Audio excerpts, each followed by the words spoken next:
우리는 계속해서 교회에서 어떤 면에서 가장 중요한 주제 중에 하나인 이 종말의 재림의 문제를 다루고 있습니다.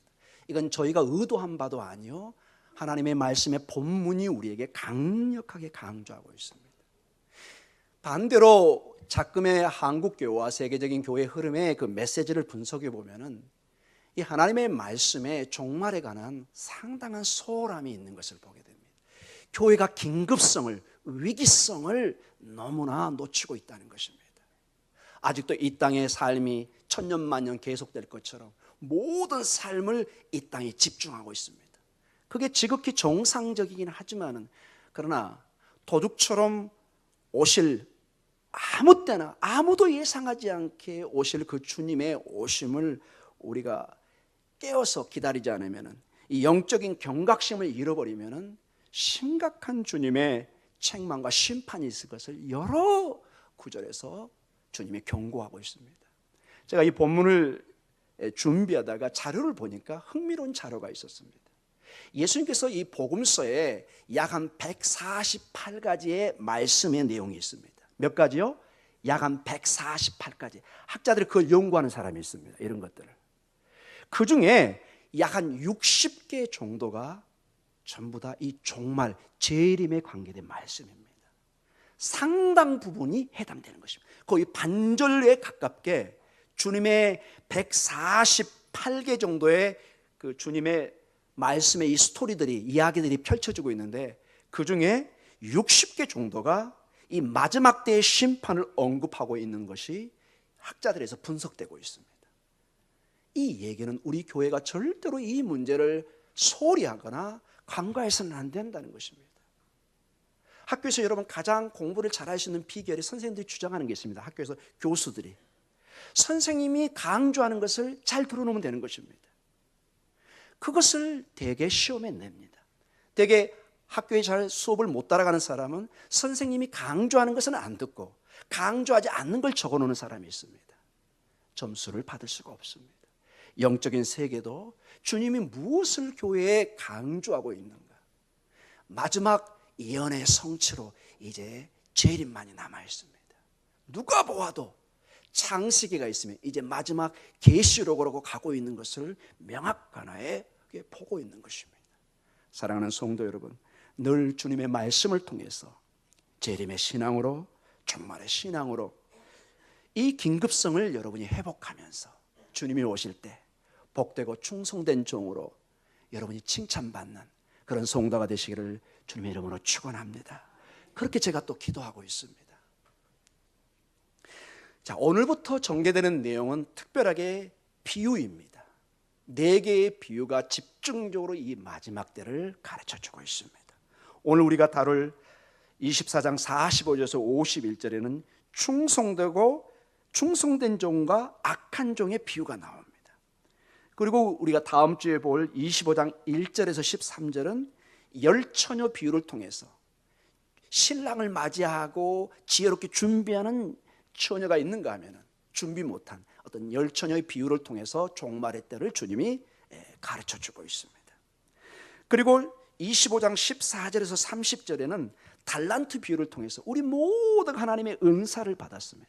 그런데 어떤 종은 이 달란트를 잘 활용해서 주인의 이익을 남겨놓습니다. 그러나 어떤 사람은 이 달란트를 활용을 할 줄 못합니다.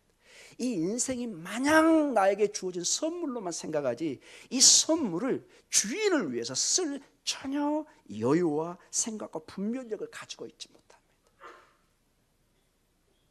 주님의 경고의 내용이 이 달란트 비유를 통해서 우리에게 주어지고 있습니다. 그리고 마지막에 25장 31절에서 46절에는 마지막 때 심판의 비유를 통해서 하나님이 엄한 마지막 때의 엄중한 심판의 내용이 있는 것을 우리에게 비유로 말씀해 주고 있습니다. 자, 오늘 그러면은 제목은 지혜로운 종이지만 사실은 그 내면에는 악한 종이 있는 것을 보게 됩니다. 이 문제를 놓고 하나님께서 제자들에게 경고와 교훈을 주셨던 것처럼 그 제자들에 의해서 세워진 이 교회가 반드시 들어야 될 내용이 무엇인지를 함께 나눠보도록 하겠습니다. 먼저 충성되고 지혜로운 종이 먼저 나옵니다. 45절에서 47절의 말씀입니다. 45절입니다. 충성되고, 같이 읽습니다. 충성되고 지혜 있는 종이 되어 주인에게 그 집 사람들을 맡아 때를 따라 양식을 나눌 자가 누구냐? 주인이 올 때 그 종이 이렇게 하는 것을 보면 그 종이 복이 있으리로다.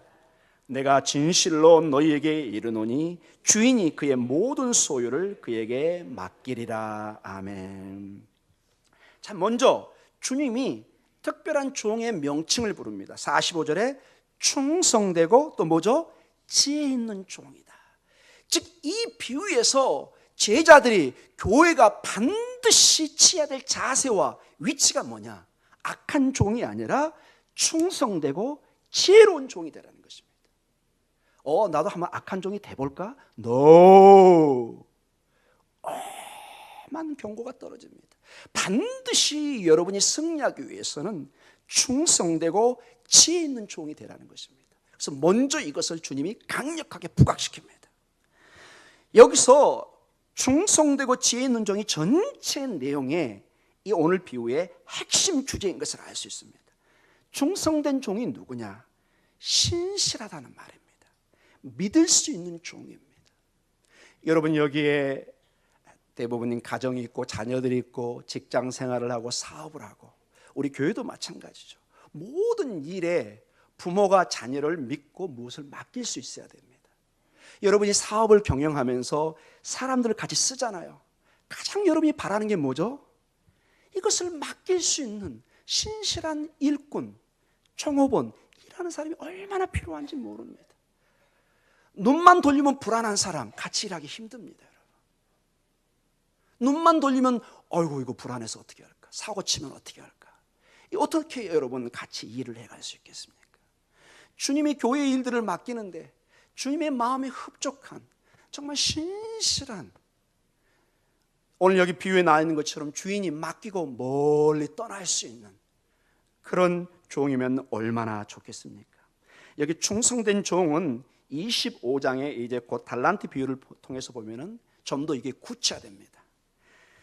주인에게 이익을 남기는 종입니다. 열심히 맡은 일을 최선을 다해서 주인이 맡긴 그 일을 더욱더 주인에게 기쁘게 하는 방법으로 이익을 남겨서 주인이 돌아올 때 큰 기쁨을 주게 합니다. 그리고 여기 지혜 있는 자라는 것은 신중한, 분별력이 있는 이런 뜻입니다. 여기서 지혜라는 것은 신중하고 분별력이 있는 사람, 상황을 판단을 합니다. 어떤 일이 주어지면 상황을 딱 판단을 합니다. 주인의 뜻이 이거기 때문에 내가 이렇게 해야 되겠구나. 스스로 판단할 수 있는 신중함을 가지고 있습니다. 저에게도 이게 많이 필요한 것을 느낍니다. 신중한, 좀 더 진중한, 주인의 명령이 이 상황에서는 어떻게 내가 해야 될 것인가, 늘 그것을 생각하면서 잘 이행하려고 노력하는 사람을 이 본문이 강조해 주고 있습니다. 여기 보면은 45절에 충성되고 지혜 있는 종이 있는데 종이 되어 주인에게 그 집 사람들을 맡아 때를 따라 양식을 나눠줄 자가 누구냐 이렇게 질문식으로 나와 있습니다. 즉 이 본문을 통해서 보면은 주인이 이제 먼 여행을 떠나야 되는, 구체적으로 어떤 일로 떠나야 되는 내용은 나와 있지 않습니다. 제가 이 설교를 준비하다가 굉장히 놀라운 점을 하나 발견했습니다. 예수님 당시에 이 기록에 하면 가장 많은 한 집에 노예를 가졌던 사람이 여러분 몇 명까지 가졌는지 아세요, 여러분? 400명까지 기록이 되어 있습니다. 여러분 놀라시죠? 집안에 400명이 있습니다. 큰 저택과 정말 어마어마한 규모를 가진 거죠. 자, 이 주인이 떠나는데 이 400명의 안위와 다 각자 중요한 일을 하고 있을 텐데 누군가 이 사람들을 돌봐주고 지시해주고 주인의 일을 대신해줄 사람이 필요하잖아요. 여러분 얼마나 불안하겠어요, 믿을 사람이 없다면. 여러분 그 심정을 가지고 여러분이 한번 생각해 보시기 바랍니다. 조금 더 한 50년 전, 100년으로 돌아갈까요? 여러분 집에 한 자녀들이 보통 옛날에는 한 8명, 10명 정도 있었잖아요. 아마 우리 젊은 분들은 아마 놀라실 텐데 우리 큰 집만 해도 9입니다. 사람이 많습니다. 저희 가정도 많았는데 중간에 뭐 돌아가시기도 하고 그런 일들이 다 그랬잖아요. 옛날에는요. 병원이 또 약하고 그랬기 때문에. 자녀를 또 많이 낳아야 되는 상황이고, 부모가 한 10자녀를 놓고 가는데 형이나 언니나 오빠가 동생들을 돌봐주면 얼마나 불안하겠습니까? 거의 장남에게 누나에게 그냥 맡기고 가잖아요. 네가 알아서 해야 된다. 그 생각을 하면은 여러분이 훨씬 이 상황을 바로 이해할 수 있을 것입니다. 우리 46절을 한번 같이 읽어볼까요?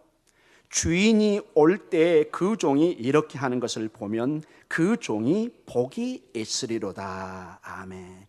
이렇게 하는 것을 보면, 즉 충성되고 지혜롭게 일들을 잘 맡은 일을 감당해 가면은 돌아온 주인이 얼마나 마음이 기쁘겠습니까, 여러분? 그리고 그 종에게도 복이 있다고 말씀하시고 계십니다.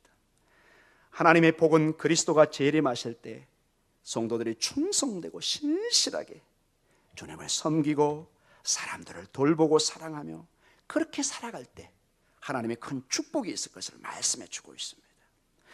축복이 좀 더 구체화됩니다.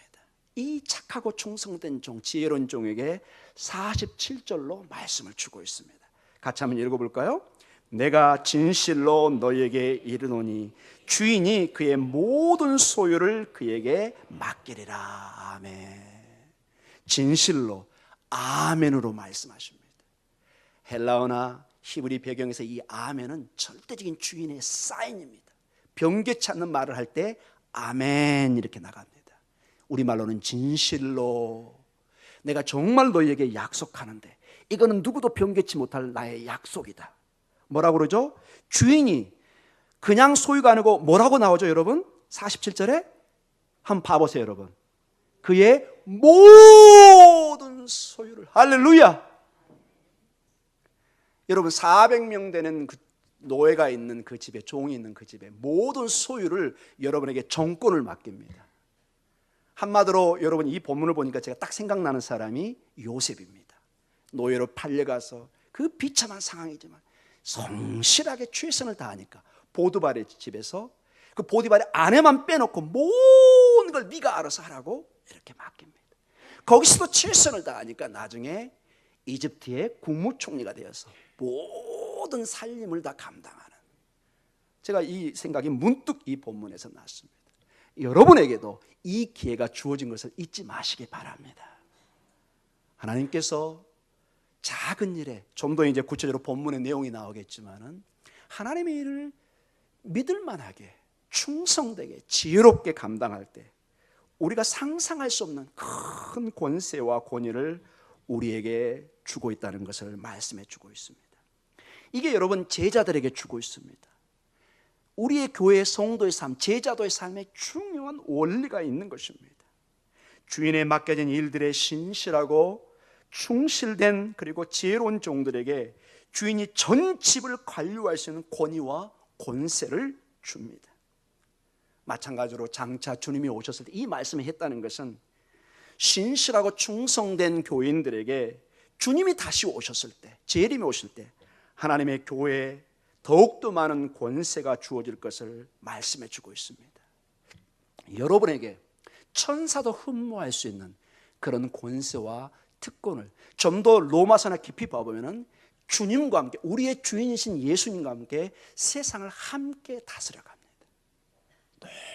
놀라운 축복을 줍니다. 세상의 왕 같은 제사장으로, 왕이란 특징은 다스림의 특징이 있습니다. 왕은 정치적 의미가 강합니다. 세상을 다스릴 이 권세를 우리에게 주시고 있는 것을 보게 됩니다. 자, 그러나 오늘 이러한 충성된 종과 지혜로운 종이 있는가 하면 반대로 악한 종이 있는 것을 보게 됩니다. 그 내용이 48절과 51절로 연결됩니다. 같이 읽어볼까요? 48절입니다. 만일 그 악한 종이 마음에 생각하기를 주인이 더디 오리라 하여 동료들을 때리며 술 친구들과 더불어 먹고 마시게 되면 생각하지 않는 날 알지 못하는 시각에 그 종의 주인이 이르러 엄히 때리고 외식하는 자가 받는 벌에 처하리니 거기서 슬피 울며 이를 갈리라. 아멘. 자, 여기는 대조적으로 악한 종이라 이렇게 나옵니다. 앞에 있는 충성된 종과 지혜로운 종과 딱 대조를 이루고 있습니다. 그리고 48절에 여기 전체 악한 종의 가장 중요한 한 주제어가 딱 떠오르고 있습니다. 끝에 뭐라고 나오죠? 주인이 어떻게 하죠? 더디 오리라. 이 악한 종의 강력한 마음속에 스스로 날짜를 계산하고 있습니다. 주인의 생각도 아니고 본인이 이렇게 판단을 합니다. 이 더디 온다는 말이 본문 속에 어떤 중요한 뜻을 가지고 있는지 좀 더 살펴보겠습니다. 이 더디 온다는 말이 핵심 구절의 단어입니다. 늦어지다, 긴 시간 비우다, 긴 시간 떨어져 있다, 이 뜻이 있는 것과 동시에 어떤 뜻까지 함유하고 있냐면은 그 주인이 돌아오는데 실패하다 뜻까지도 가지고 있습니다. 즉 돌아올 수 없다는 것도 이 내용에 전제하고 있습니다. 자, 이것은 이 본문을 이 주님이 직접 말씀하시고 비유를 두고 있다는 것은 제자들에게, 교회에게 강력한 경고의 말씀입니다. 한 문맥 속에, 비유 속에 이게 동시에 악한 종과 지혜로운 종이 같이 나옵니다. 이 얘기는 여러분 중요한 점이 한 가지가 있습니다. 우리 주님이 얘기합니다. 주의하라, 깨어서 주의하라. 충성되고 신실한 종들아, 지혜로운 종들아, 너희도 깨어있지 않으면 이 악한 종이 될 수 있단다. 이게 사실은 제자들에게 주신 말씀입니다. 우리에게 주신 말씀. 이 안에, 우리 안에 악한 종이 될 수도 있고 신실하고 하나님의 충성된 종이 될 수 있다는 것을 동시에 우리에게 내포해주고 있다는 것입니다. 너희들이 깨어있지 않으면 이러한 악한 종으로 변할 수 있다는 것을 전제로 깔고 있는 것입니다. 누가 태어나서부터 너는 악한 종으로 충성되고 이렇게 갈라지는 것이 아니라 우리 안에 늘 깨어있지 않으면 영적인 세계에 넘어질 수밖에 없는 우리의 연약함의 모습도 동시에 보여주고 있습니다. 이것은 교회에 주는 강력한 경고입니다. 성도가 깨어서 주님의 오심을 준비하고 있으면 희망이 있습니다. 주님 앞에 우리의 부족함을 놓고 기도하고 간구할 때 주의 성령께서 말할 수 없는 탄식으로 우리를 붙잡아 주십니다. 그러나 넉넉고 오늘 곧 이제 악한 종이 하는 행동이 나옵니다. 그러한 행동에 빠져버리면은 이 영적인 세계에 온전한 낙오자로 빠져버리는 그러한 위험이 있는 것을 보게 됩니다. 주님은 우리가 그래서 긴급한 재림의 신앙의 의식을 가지고 살기를 원하십니다. 그래서 만약에 교회가 이러한 재림의 신앙을 준비하지 않으면 잘못된 신앙인 것을 아주 강하게 경고하고 있습니다. 그래서 이 마지막 때는 우리 신앙의 큰 기준 중에 하나가 우리가 정말 재림의 신앙으로 긴급성을 가지고 사느냐 안 사느냐, 이게 또 하나의 우리 신앙의 기준점이 된다는 것입니다. 만약에 이 땅에 살면서 주님은 오지 않을 거야, 더디 오실 거야 그러면서 이 땅에서만 최선을 다해 산다는 것은 주님의 뜻에, 주님이 강조하는 것을 놓쳐버리는 마치 학교의 학생과 같은 그러한 존재라는 것입니다. 자, 이 본문을 조금 더 자세하게 보겠습니다. 이 헬라어나 우리말에 상당히 그 뜻이 묻어 있는 것을 보게 됩니다. 악한 종이 마음에 생각하기를 뭐라고 그러죠? 주인이 더디 오리라. 자, 이 말은, 이 악한 종은 여러분 미래의 하나님의 심판을 전혀 알고 싶지 않다는 것을 강력하게 내포하고 있습니다. 이 얘기는 뭐냐? 멀리 떨어져 있는 주인은 이제 더 이상 나에게 주인이 아닙니다. 여러분, 이 말의 의도를 이해하시겠습니까, 여러분? 주인이 지금 멀리 떨어져 있어요. 영향력을 자기한테 못 미치고 있다고 생각해요. 그러니까 마음대로 지금 행동을 하는 것입니다. 즉 주님이, 하나님이 눈에 안 보이니까 이 땅에 내가 주인 행세를 하는 것입니다. 하나님이 없는 것처럼 착각하고 여기서 마음대로 생활을 하게 되는 것입니다. 여러분, 이 비유를 들으면서 이렇게 한번 생각해 보면 좋겠습니다. 여러분의 자녀가 예를 들어서 가끔 보면 그런 게 있죠. 여러분. 전화를 해가지고 자꾸 여러분에게 묻죠. 엄마 몇 시에 와? 아빠 몇 시에 와? 이거 분명히 꿍꿍이 속에 있는 것입니다. 갑자기 전화 안 하다가 전화를 해가지고 몇 시에 오냐 꼭 묻습니다. 불시 오면 이제 난리가 나는 거죠. 멀리 떨어진 주님이 여러분 멀리 떨어져 있는 것이 아닌 것을 명심하시기 바랍니다. 이 종은 여러분, 악한 종의 특징을 보면은 주인이 안 왔으면 하는 것에 강조되어 있습니다. 주인이 어떻게 하면 좋겠다고요? 안 왔으면. 엄마 아빠가 지금 친구하고 놀고 있는 이 시간에 집에 안 왔으면 하는 게 간절한 자녀의 마음처럼 사실은 이 주인이 떠났는데 안 오기를 바라고 있는 거예요. 왜? 지금 내가 여기서 주인 노릇해야 되거든요. 이 나중에 보면은 이제 막 친구도 때리기도 원하고 막 술 먹고 막 허랑방탕하게 살고 싶은데 주인이 오면 다 그게 끝나잖아요. 더디 오리라. 누구 생각이라고요? 종이 그렇게 생각합니다. 주인이 오는 게 절대로 달갑지가 않아요. 굉장히 부담스러운 거예요. 이 본문에 그대로 그게 묻어 있습니다. 이게 이제 문제입니다, 여러분. 그리고 흥미롭게도 이 악한 종은 36절에 그 시와 그 날은 우리가 계산하지 말라고 그랬죠. 천사도 모르고 나도 모르고 아버지 하나님만 안다고 하는데 여기 이 본문을 보면 이 종은 이 마지막 때를 뭐 하고 있죠? 계산하고 있잖아요, 여러분. 더디 오리라, 늦게 오리라 본인이 판단을 내리고 있는 것입니다. 한마디로 이 본문의 뜻은 주인이 안 올 거야 이렇게 스스로 판단하고 거기에 따라서 모든 걸 결정하고 이제 행동을 취하기 시작합니다. 그래서 여러분, 주인이 어느 시간에 불시에 올 수 있다는 것을 그는 믿지 않고 있다는 것입니다. 정말로 이 생각 때문에 주인이 오는 것을 준비를 못하고 있습니다. 자, 그러한 생각에 49절에 행동이 나옵니다. 여러분 잘 보시기 바랍니다. 같이 한번 읽어볼까요? 동료들을 때리며 술 친구들과 더불어 먹고 마시게 되면. 이 표현은 여러분 전형적인 2000년 당시에 이 헬라 유대 표현들입니다. 가장 사람이 타락하고 하나님의 뜻에 벗어난 사람들이 폭력적이고 방탕한 생활의 표현으로 이렇게 표현해 놨습니다. 여러분, 여기에 분명한 경고의 메시지가 있습니다. 예수님의 재림이 늦어진다는 것이 우리의 악한 삶을 감히 변명한 데 써서는 안 되는 것입니다. 나중에 주님이 늦게 오셔서 제가 이런 거 할 수밖에 없었잖아요. 빨리 와서 나를 제재를 하고 잡아주셔야지 왜 이렇게 늦게 오셨어요? 아니 굳이 2000년 걸릴 이유가 뭐가 있어요? 그냥 오시지. 그래서 제가 이렇게 좀 악하게 살았어요. 뭐 제가 잘못했나요? 이렇게 하면 혼난다는 것입니다. 엄마 왜 분명히 전화에는 오후에 오신다고 그랬는데 지금 오세요? 여러분, 엄마 아빠 여기 다 계시죠?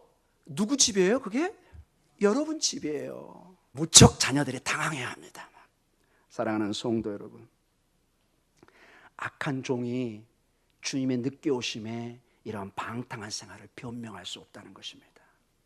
악한 종은 본인이 마치 집주인처럼 맡겨진 권세와 힘을 남용하고 악용하고 있습니다.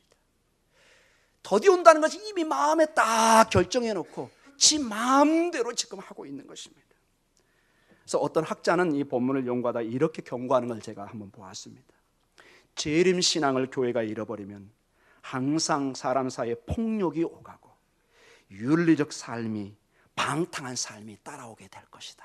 이렇게 경고의 메시지를 해놓은 걸 제가 봤습니다. 영적인 감각이, 재림의 신앙이 둔해지고 죽으면은 우리의 사회적 책임과 우리의 사회적 의무는 마르기 시작한다. 이렇게 이분이 덧붙여 놓은 것을 보았습니다. 그 악한 종의 50절로 주님이 경고하고 있습니다. 같이 읽습니다. 생각하지 않는 날, 알지 못하는 시각에 그 종의 주인이 이르러 왔습니다. 더디 오는 것은 종의 생각이고 주인은 전혀 다른 계획을 가지고 있습니다. 이 주인이 종에게 계획을 맞출 필요가 없는 것입니다. 주인은 마음대로 본인의 시간에 때에 오면 되는 것입니다. 자, 봐보세요. 날과 시각이 나오는데 강조점이 되어 있습니다. 뭐라고 나와 있죠? 생각하지 않는 날. 또 뭐죠? 알지 못하는 시각. 아멘. 집사님 감사합니다. 주님의 재림이 정말로 기대하지 못할 때 불시에 오신다는 것입니다. 정말로 불시에. 강조, 생각하지 않는 날입니다. 알지 못하는 날입니다. 근데 정말 그때 주님이 똑하니 오십니다. 우리는 저번 주에 우리 주님의 오심이 마치 밤에 오는 도둑처럼 정말로 깜짝 놀랄 시간에 예상하지 않게 오고 있다고 얘기하고 있습니다. 자, 그래서 이 본문을 가만히 보면요, 이 악한 종에게 굉장히 중요한 영적인 큰 그 어떤 것이 잡히기 시작합니다. 뭐가 있느냐? 이 악한 종이 생각하기를 더디 온다는 말에 헬라어로 깊이 봐보면 어떤 그 마음의 뉘앙스가 있냐면 나에게 충분한 시간이 있다고 생각합니다. 내가 비록 지금은 잠시 방탕하고 폭력적이고 마음대로 내 인생을 즐기고 있지만은 워낙 주인이 늦게 오니까 적당히 올 쯤 되면은 내가 이제 딱 바로 잡아서 주인님 제가 잘하고 있습니다. 이렇게 바로 잡을 시간이 있다고 생각합니다. 근데 그게 실패의 원인입니다. 여러분의 자녀들이 우리 엄마는 아빠는 이제 오후 저녁 늦게 회사에서 늦게 오실 거야. 그리고 집안에서 온갖 친구들하고 이상한 짓을 막 하고 있습니다. 사랑하는 성도 여러분, 그리고 부모가 오기 전에 모든 걸 정리하고 아무것도 없는 것처럼 깨끗하게 집을 준비하고 어머니 오셨어요? 아버님 오셨습니까? 이렇게 준비할 시간이 있다고 생각하는데 대부분 우리 자녀들의 경험에 비춰보면 대부분 실패합니다. 한두 번은 성공할지 모르지만은 그러다가 어느 날 혼나게 되는 거죠. 내 이놈 하는 소리를 듣게 되는 거죠. 사랑하는 성도 여러분, 영적인 세계는 그게 통하지가 않습니다. 이 본문의 악한 종은 자기가 더디 온다는 그 스스로의 쇠뇌에 빠져서 주님이 오시기 전에 고칠 여유가 있다고 생각합니다. 여러분 혹시 그 생각을 가지고 계십니까? 아주 주님이 더디 오시니까 적당히 살다가 주님이 오시기 바로 직전에 미리 알아가지고, 여러분 여기는 정보원 없습니다. 여러분 그걸 미리 알려줄 사람이 없습니다. 오직 깨어서 기도할 때만 그걸 알 수 있을 줄 믿습니다. 최선의 방법은 그러한 이상한 삶으로 가는 것이 아니라 정도를 걷는 것입니다. 그냥 성실히 사는 것입니다. 우리 여기 수험생도 앉아있지만은 제가 갑자기 기도한다고 어떤 분이 얘기하더라고요. 돌머리가 다이아몬드로 변한다고 그러는데 저는 그런 능력 없습니다. 가장 최선의 방법은 뭘까요? 열심히 공부하는 것입니다. 여러분 열심히 공부하는 것입니다. 공부 안 하다가 갑자기 좋은 대학에 간다, 그거는 불공평한 것입니다. 우리 신앙인은 더 열심히 공부해야 될 줄 믿습니다. 더 최선을 다해야 됩니다. 여러분 요행은 우리 신앙과 아주 맞지 않습니다. 성실한 삶, 성실하게 기도하고 성실하게 하나님 앞에 엎드리고 부족함을 주님 앞에 내어놓고 신앙에 여러분 지름길을 찾지 마시기 바랍니다. 그저 주의 은혜를 붙잡고, 그 은혜가 아니면 나는 살 수 없습니다. 그냥 주님 붙잡고 그냥 무식하든 뭔 소리 다 듣든 그냥 가는 것입니다. 사랑하는 성도 여러분, 오늘의 여러분의 예배와 이 예배당의 눈물의 양만큼 하나님 앞에 설 줄 믿습니다. 여러분 다른 데 다닐 필요가 없습니다. 여러분 이곳이 하나님을 만나는 곳입니다.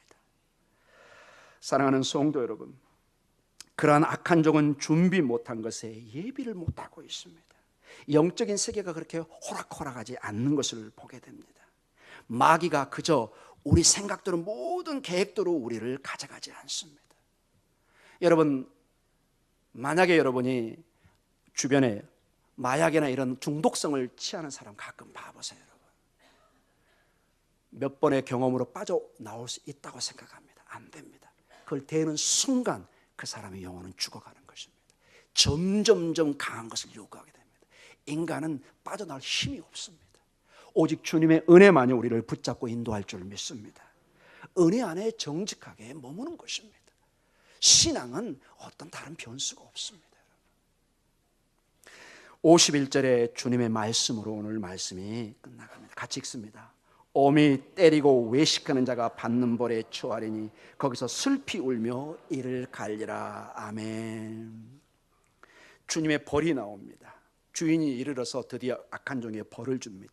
반대로 충성된 종에게 모든 집안의 권세를 다 맡기는가 동시에 이제 반대로 악한 종에게는 이런 벌이 떨어집니다.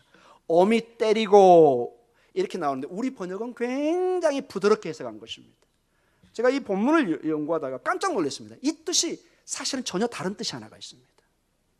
엄히 때리고, 이게 사실 원뜻이 몸을 두 조각으로 쪼개다 자르다 뜻을 가지고 있습니다. 고대 세계 가장 강력한 종에 대한 벌이 몸을 쪼개버리는 것입니다. 가장 고통을 주고 본보기로 모든 사람에게 강력한 벌을 주는데 몸을 쪼개버립니다. 이 개념을 그대로 가지고 있어요. 우리 성경은 차마 그걸 쓰지 못해가지고 그냥 때리다 이렇게 번역을 해놨습니다. 주님이 쪼개듯이 강력한 심판을 주신다는 말씀입니다. 외식하는 자가 받는 벌에 처합니다. 23장에 외식하는 자가 계속 나옵니다. 외식하는 자는 핵심이 본인이 분명히 위선자인데 아닌 척하고 슬기롭고 지혜로운 종으로 가장하는 것입니다. 삶은 엉망인데 주님 앞에는 안 통합니다. 외식하는 자가 이게 가면을 썼다는 얘기입니다. 이게 배우가 원래 거기서 온 것입니다. 고대 세계는 그리스 이 극장에서 가면을 쓰고 어떤 것을 가장해서 이렇게 연출을 하는 것입니다. 이게 위선의 단어로 들어온 것입니다. 사랑하는 성도 여러분, 거기서 슬피 울며 이를 갈리라고 말씀하고 있습니다. 엄중한, 주님은 사랑의 하나님이시지만 엄중한 현실을 정직하게 주님이 말씀하십니다. 오늘 본문을 보면 삶이 농담이 아닙니다, 여러분. 삶은 그저 한번 살아보는 부업이나 취미가 아닙니다, 여러분. 반드시 책임이 따르는 것입니다. 주님은 사랑이십니다. 그러나 주님은 거룩한 사랑을 가지고 계십니다. 주님은 성령으로 우리를 세례를 주셔서 하나님의 자녀가 되게 하고 하나님의 사명을 감당하게 합니다. 그러나 동시에 하나님은 불세례를 동시에 주십니다. 심판의 세례도 하고 있다는 것을 잊지 마시기 바랍니다. 그래서 결론적으로 이제 몇 가지만 보면서 저희가 결론을 짓도록 하겠습니다. 먼저, 그래서 여러분, 이 마지막 때 교회는 여러분과 저의 정체성을 알아야 됩니다. 나는 주인이 아니고 주인에게 매인 종이라는 것, 성도라는 것을 절대로 잊어서는 안 됩니다. 우리는 주인이 아니고 주인의 명령을 들어야 되는 종들이고 일꾼이라는 것이 신실한, 그래서 종이 되어서 이 주인의 마음을 기쁘게 하는 그러한 삶을 살아야 될 줄 믿습니다. 맡겨진 일을 하지 않고 먹고 마시고 방탕한 생활을 하고 폭력적인 삶을 살아가다가 주인이 왔을 때는 그 결과는 감당할 수가 없는 것입니다. 둘째로, 사랑하는 성도 여러분, 지혜로운 종이 되십시오. 지혜로운 종은 분별력을 가지고 판단합니다. 상황을, 지금이 영적으로 어떤 시기인가를. 이제 하나님께서 온 우주를 창조하시고 구약의 시대가 끝나고 이제 예수 그리스도를 통해서 하나님 나라가 도래하고 곧 그 나라의 재림이 다가오고 있다는 위급한 상황이고 긴급한 영적인 시기라는 걸 지혜로운 자는 분별을 할 수 있어야 되는 것입니다. 지금이 놀고 먹고 이렇게 방탕한 삶을 살 것이 아니라는 것. 여러분은 가정도 마찬가지입니다. 엄마나 아빠나 우리 자녀들이 자기 시기를 깨달아야 됩니다. 내가 지금 어떻게 살아야 될 건가를 분명히 알고 거기에 대처를 할 때 그 사람은 성공할 수 있는 것을 보게 됩니다. 재림의 때에 하나님께 세상을 심판하시고 계산하고 있다는 것을 늘 깨닫고 준비하시기 바랍니다. 어리석은 사람은 어떤 사람이냐, 제가 이런 이야기를 한번 가져와 봤습니다. 어떤 사람이 어느 날 산을, 이렇게 낭떠러리가 있는 산을 운행해 갑니다, 차로. 그러다가 실수로 차가 낭떠러리에 떨어졌습니다. 근데 마침 거기에 큰 나무가 있어가지고 나무에 딱 걸쳐졌습니다. 굉장히 위급한 상황입니다. 근데 그 나무에 꿀벌들이 있어요. 거기에 꿀이 좀 있었습니다. 그 떨어진 그 차 창문 사이로 꿀이 뚝뚝뚝 떨어집니다. 근데 곧 죽을 건 생각하지 않고 나갈 준비는 하고 그 꿀을 맛보면서 맛있다, 이런 상황. 여러분, 제 비유가 어떠신가요? 여러분, 만약에 그 떨어지는 꿀 때문에 내 위급한 이 상황, 지금 낭떠러지에 걸쳐 있다는 걸 잊어버린다면 조만간 그 나무는 버티지 못하고 떨어질 것입니다. 사랑하는 성도 여러분, 위급성을 가지시기 바랍니다. 이거는 좋은 것입니다. 이거는 정말 우리가 깨어서 해야 되는 것입니다. 그리고 여러분, 여기 보면은 그 1절 45절의 첫 시작이 다시 한번 읽어볼까요? 45절. 충성되고 지혜 있는 종이 되어 주인에게 그 집 사람들을 맡아 때를 따라 양식을 나눠줄 자가 누구냐. 한국말도 무슨 식으로 되는 것 같죠? 질문입니다. 헬라어 언어가 질문으로 되어 있습니다. 이 얘기는 뭐냐? 바로 이 말을 듣는 너희가 이 종이 되라는 이 질문 속에 답을 가지고 있습니다. 주님이 질문합니다. 누구가 돼야 될 것이냐? 답은 명확하게 지혜롭고 충성된 종이 되라는 것입니다. 그 다음에 마지막으로 중요한 게 45절을 또 한번 읽어보겠습니다. 충성되고 지혜 있는 종이 되어 주인에게 그 집 사람들을 맡아 때를 따라 뭘 나눠주죠? 양식을 나눠줄 자가 누구냐? 굉장히 특이한 점입니다. 자, 이게 좀 놀라운 점입니다. 제가 설교를 준비하다가 이건 참 놀라운 점이다. 되게 우리는 재림은 하늘을 바라보고 그냥 모든 걸 포기하고 그냥 이렇게 오실 주님만을 바라보면서 기다릴 것을 강조하면 그것도 중요한 점입니다. 그런데 오늘 주님이 굉장히 강조하는 것은 밥상입니다. 뭐라고요? 밥상. 여러분과 제가 살고 있는 현장에, 우리가 먹고 사는 이 현장의 중요성을 강조하고 있습니다. 하늘이 아니라 밥상입니다. 음식을, 양식을 나눠주는 것입니다. 주님께서는 하나님의 신실한 종들이 신실하게 삶의 현장에서, 그들의 일터에서, 그들의 관계하며 영향력을 줄 수 있는 그 반경 안에서, 여러분의 그 한계 안에서, 그 범위 안에서 깨어서 최선을 다하며 주님을 기다리기를 간절히 기도하고 있는 것입니다. 현재 우리에게 주어진 일에 최선을 다하시기 바랍니다. 갑자기 재림을 기다린다고 용왕성 끝에 가서 기도한다든지 계룡산에 가서 기도할 필요가 전혀 없습니다. 사랑하는 성도 여러분, 여러분의 일터에서, 가정에서, 이곳에서, 거기서 사랑을 나누셔야 됩니다. 거기서 주님을 기다리셔야 됩니다.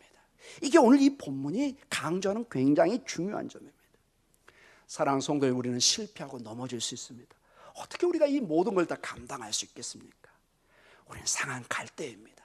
그러나 믿으시기 바랍니다. 주님은 그 갈대를 꺾지 않으십니다. 상하고 정말로 아픈 심령으로, 겸손한 심령으로 주님 앞에 나오면 주님은 우리를 붙드시고 반드시 승리하게 하실 줄 믿습니다. 언제든지 우리가 주님 앞에 나아가서 용서를 빌면 용서해 주시고 주님이 승리하게 하실 줄 믿습니다. 사랑하는 성도 여러분, 우리 모두 다 함께, 여러분과 제가 다 함께, 우리 자녀들까지, 우리 손주들까지 다 주님이 오셨을 때 착하고 충성된 종이라는 그러한 기쁜 소식, 그러한 축복이 되시기를 주님의 이름으로 간절히 축원합니다. 기도하겠습니다.